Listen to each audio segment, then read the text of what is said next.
Pour le groupe LFI, Monsieur Maxime Lenné. Merci Madame la Présidente.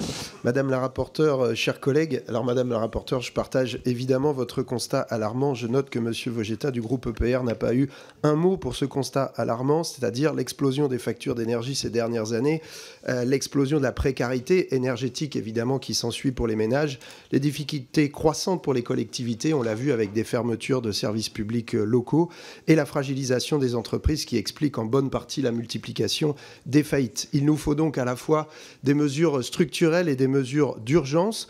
Les réponses du gouvernement, des différents gouvernements Macron jusque-là ont été notoirement insuffisantes. Le bouclier tarifaire, alors certes, a été une forme de protection, mais au prix d'un enrichissement des énergéticiens par les contribuables qui justifie aujourd'hui les coupes dans le budget. Et puis, dans ce fameux budget 2025, on a le mécanisme post-ARENH, donc qui est censé prendre la suite du dispositif qui est en vigueur jusqu'à fin 2025. Et un dispositif qui ne règle aucun problème, c'est ce que j'ai montré dans mon rapport. Alors on nous promet des prix raisonnables et une prévisibilité. En vérité, nous n'aurons ni l'un ni l'autre puisqu'on a une exposition quasi complète au marché. EDF vendrait toute son électricité sur le marché. Les fournisseurs iraient y acheter toute leur électricité. Or, RTE nous dit que 75% du temps sur ce marché européen d'électricité, eh bien, le prix de l'électricité restera fixé sur celui du gaz particulièrement volatile. Dans ce dispositif, l'État taxerait les surprofits nucléaires d'EDF pour appliquer une minoration. Problème, on ne sait rien de cette minoration qui sera appliquée sur des factures elles-mêmes assises sur le marché, comme je l'ai dit. Donc on voit bien qu'on n'a aucune prévisibilité. Les seuils de taxation qui sont prévus des superprofits nucléaires d'EDF s'appuient sur les coûts de production, sur la dette de l'opérateur historique, 55 milliards, et sur l'investissement dans le nouveau nucléaire. 70 milliards, mais encore, on n'est pas très sûr. On n'a pas de chiffre précis sur les chantiers. On ne sait rien des frais financiers. Or, RTE, là aussi, nous alerte que ces frais financiers, ça peut multiplier par 2 ou 3 le prix d'électricité final. Donc, on voit qu'on aura nécessairement une augmentation des factures en 2026 si ce dispositif est mis en place.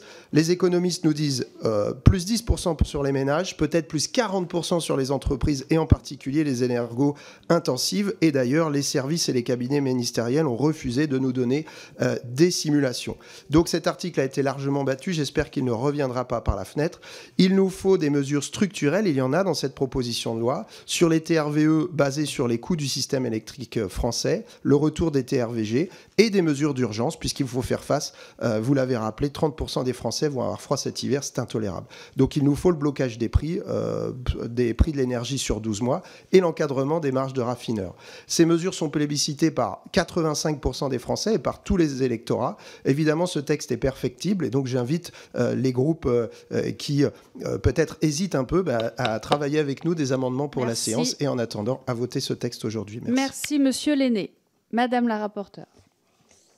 Non, je n'ai pas grand-chose à rajouter. Nous partageons évidemment le fond. Merci d'avoir rappelé le contexte parce que ce que je veux vraiment éviter dans cette discussion, c'est que par la technicité des sujets, notamment sur le marché de l'électricité, très concrètement, qu'on oublie et qu'on en perde progressivement de vue le contexte que je vous ai décrit tant socialement qu'économiquement que géopolitiquement n'est pas bon du tout. Tous les signaux sont au rouge et tâchons de garder ça en tête tout au long de la discussion. Merci.